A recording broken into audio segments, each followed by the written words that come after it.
Hello, I'm Jen, and I'm going to quickly show you how to browse Indigo's Unis subject profiles list.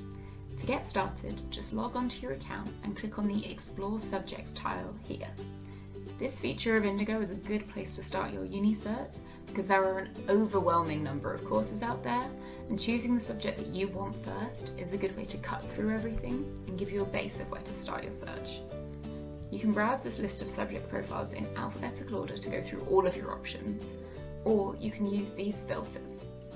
You can see only the subjects that match the A levels that you're studying, or limit by general subject families, such as humanities and sciences. These filters will limit the subjects you see to a smaller list of options and will even let you know a percentage of how much each subject matches your criteria. A couple of last hints for anyone with a pro account. If you've liked some subject profiles before, you can find them by clicking on this button. And if a teacher has suggested a subject to you in a message, then you can find that by clicking this light bulb.